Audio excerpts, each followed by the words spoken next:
want to go over a few ways you can do some self-massage at home, things just for self-maintenance, help take care of your own body, things that I do frequently for myself. I'm going to show you some of these and give you a perspective as someone who's a massage therapist, and also some of these different tools, perspective of I did small group training and what I would have my clients do before their training as part of their warm-up. So one of the tools I really love, well, actually, beyond this, I'll be honest with you, this is probably my number one right now, and I'll get to that in a little bit, but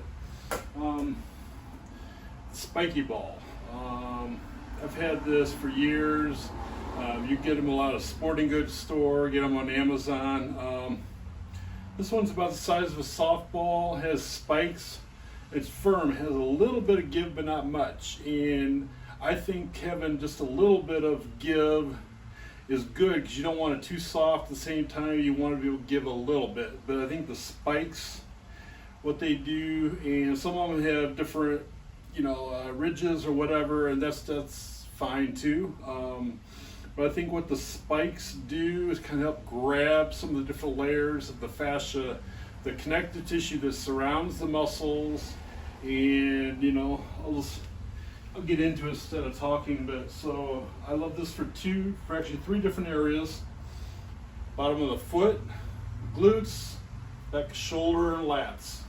And also you get in between the shoulder blades here, the traps as well. But for the foot, and usually I'll do this barefoot, but like I say, you can do it a couple different ways. I usually start at the ball of the foot, just underneath the the base of the big toe there, and I'm just pushing down and holding pressure, anywhere from 10 to 15 seconds. Then I might slowly move to another spot, hold pressure. Or sometimes I'll just kind of slowly go back and forth underneath the ball of the foot. They're just from one side to the other. We've got a lot of different layers of muscle and connective tissue on the bottom of the foot that get tight. So this is a nice way to prevent a lot of issues by doing this on a regular basis to keep those layers from getting overly tight, overly tense. And like I say, I'll do it a couple different ways depending on what I want to do. But I may spend 10 or 15 seconds in one spot, move it slightly, or like I say, I may just kind of go back and forth. And when I kind of go back and forth, like I say, those spikes kind of grab into the different layers of the connective tissue, just kind of twist it and torque it a little more. And I think, it's like some people use a tennis ball or lacrosse ball here, and that's fine. If you use this and you like it, awesome. I prefer the spikes. I think they get into the layers of the connective tissue, kind of spread things out, give a little bit different input to the different receptors in those tissues. It might help it release more. That's my opinion. Like I say, if you're using a tennis ball or cross ball, you think it works, or keep doing what you're doing. I prefer this. I think it's a step above, but that again, my opinion. But besides the foot, the other area, I say, if you're active, well, actually, if you're over 50, you probably got tightness in here no matter what. But if you're active, you're definitely going to get tightness in here. Large muscles, a lot of layers to the muscles. So what I like to do is lay down. I'll put this under various spots, and I'll either do this or I'll just go ahead and just lay down completely. I may find a spot, hold 10, 12 seconds, and just move it to another spot that's tight. Or I may kind of go back and forth like this, or I'll go back and forth, just slight little bit of movement while it's under tension. And my reasoning is, you have different receptors that respond to different stimulus. So I got a certain kind of receptors responding not to force, but I've got other receptors in the tissues that respond to movement. So my idea is by hitting 2 receptors, I'm getting better results than just hitting 1. Or you can just stretch immediately afterwards. It doesn't really, I'm not saying there's a right or wrong, but there may be personal preference, but this is, oh, there's another area that's almost always a little tight, a little sore. And there again, I'm moving slowly, not fast, and I usually don't move, and I can kind of do an arcing motion as well, but there again, I'm going to move it to a different spot every 10 to 12 seconds or so. And then ideally I do stretching for the glutes right after this if they're tight. Obviously I'm going to do both sides, but here, the back of the shoulder, both the deltoid immediately, back of the shoulder, posterior shoulder, and I often do some type of movements like this with that pressure on there. There again, I'll kind of move it around to different spots, kind of where the lats come up in there. That often gets tight. You know, a lot of different, you know, there's no right or wrong as far as the movements, the motions, other than just hitting those different areas just to help loosen them up, release some of that tension in the muscles, the connective tissue. More than likely you're kind of sending signals to the nervous system that says, hey, relax, let go, reset, so to speak. The reality is we don't know 100% for sure. But another area is it kind of right there at the top of the shoulder blade. Maybe some motion like this, as well as put it between the shoulder blades and so forth. But those are my top areas for the spiky ball, and I think it's awesome for that. Like I say, I mentioned the lacrosse ball. Some people, hey, if you're using one, I'm not telling you to stop. I gave you a reason. I think the spiky ball also stays in place better, and the lacrosse ball has a tendency to roll. So if that's the case, we have this, the Acumobility ball, which is basically about the same size as the lacrosse ball, only has a flat surface. So what that means is it doesn't roll. You know, I mean, if you're laying down, you put this somewhere, it's kind of hard to keep it in that spot. So this is going to stay in place more. But also, you can also put it, you know, up against the wall. You know, get next to the wall and get some pressure that way while, you know, standing up as well. But this stays in place. So in my mind, this is better than this. But again, I'm not telling you to not use it if you're getting results with a lacrosse ball. Foam roller, everybody knows. If you don't know what this is, that's all right, Google it. And you go to YouTube and find it. You probably already know what that is. This, the Chirp roller is, I've had it for a couple months now. Awesome for the neck, and I'll show you real quickly. But basically, it's got a channel. They make different rollers to roll all throughout your spine. You know, this one's a 4-inch diameter roller, and it's got a groove there, so you know your spinous process fits in that groove, so it's not going to be uncomfortable. But you can see there's a couple different knobs here that, you know, hit the back of your neck, and I'll just demo real quickly. So a lot of times we have tension in the back of the neck, we maybe have some lead to headaches or just general tension. So put those knobs right there, just underneath the base of the skull. Oh, that's great. I can just sit there for 10 to 30 seconds. Or I can slowly move my head side to side.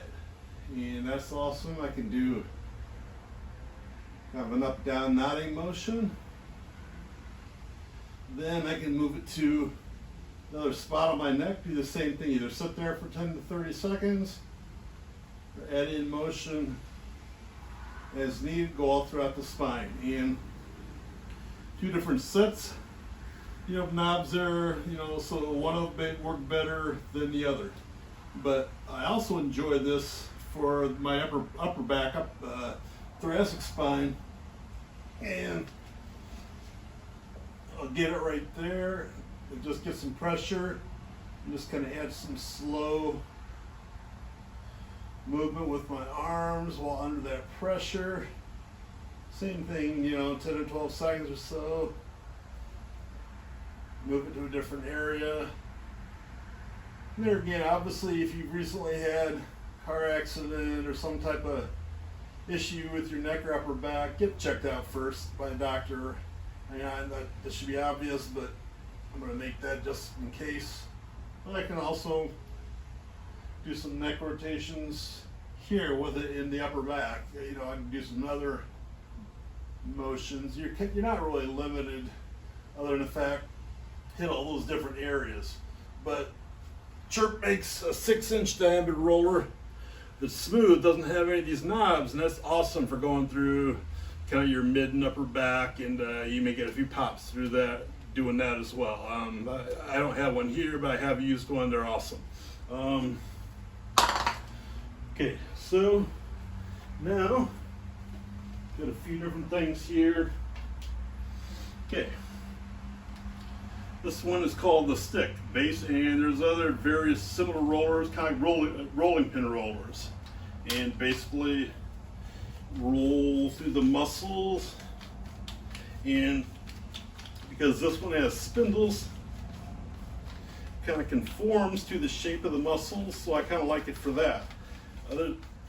Others are just kind of a one-piece roller, and works well too. But I can hit my hamstrings.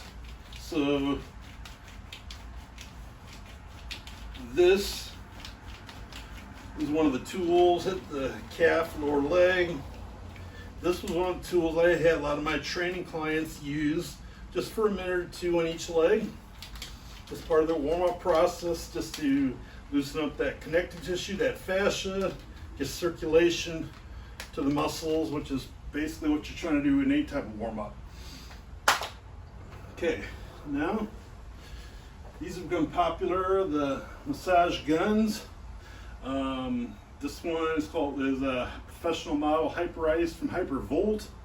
I love it. It's got 3 different speeds, but quite honestly, I mostly use it on the first speed, and almost never use it on thirds. The highest speed, because really, for the most part, don't need to. But like I say, you can do it a couple different ways. You can do it very lightly in certain areas. I've got a lot of nerves and blood vessels running right underneath here, so I'm not using a lot of pressure. But I get to a larger area, a little more muscle or whatever, I can push down into the muscle, and that's going to go feel a deeper feeling than if I just kind of hold it like this. So different ways to do it, but I can also get at different angles, because if you look at the anatomy books or look at the books that have fascia, you got fascia running at all different levels, from right underneath the skin surrounding the entire muscle to each individual muscle to each individual muscle fiber. So there's different layers, and I like to, instead of just going straight down, which you can just go straight down and hold. I like to also get an angle, because there again you've got different layers going all different directions. So I like to get a little 3-dimensional, get some angles on there instead of just going straight down into the tissues. But like I say, I'll use this part of my warm-up, and most of you have seen this, so I'm not going to spend any more time on that. Okay, so another tool some of you may or may not have seen. I've got a stainless steel tool here from, it's got various edges. I bought this from a physical therapist. It's got an all-in-one scraping tool, or IASTM, Instrument Assisted Soft Tissue Mobilization. So you would work through, so you've got different layers of fascia, the connective tissue that runs from directly underneath the skin, and often gets bound up to, like I say, different layers. So this kind of helps with the superficial layers, helps with pain relief, soreness, just kind of gets things moving. But I'll use this, for example, on my shoulder here. I'll just give it a quick demo. I got some, and so one of the there's different tools One of the main ones is called Graston. I've got some, even though this isn't a Graston tool, I've got some cream from Graston, just anyway. But, you know, put just a little bit of on there, and this isn't like a lotion that just very smooth, that just kind of slides all over like you're doing a relaxation massage. It's a little more thicker, but like I say, I've got there's different edges on here,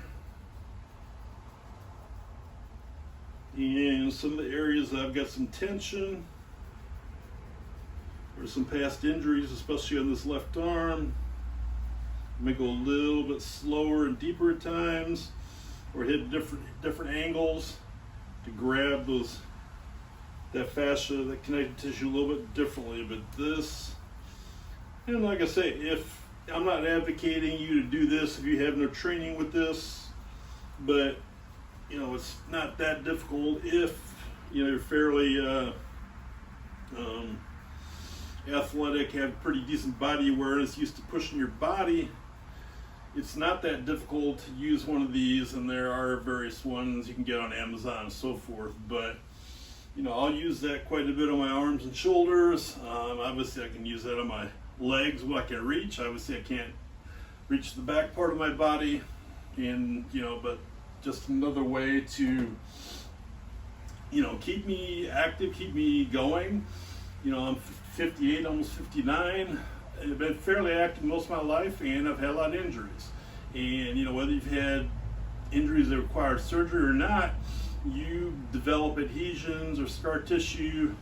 You know, your fascia gets matted, it gets thickened with age, and these are ways to keep it looser than it would be otherwise. I mean, it's gonna, no matter what, as you age, it's gonna get a little thicker, a little more dense. You know, not move, let it stretch as well. But these are things you can do to stay active, keep active, and minimize that, you know, as you're getting older. And that's my goal, is to keep being active as long as possible. And these are different ways you can do that. Like I say, so I'll quit now, and you can go on YouTube and find other videos or more information on any of these that you're interested in.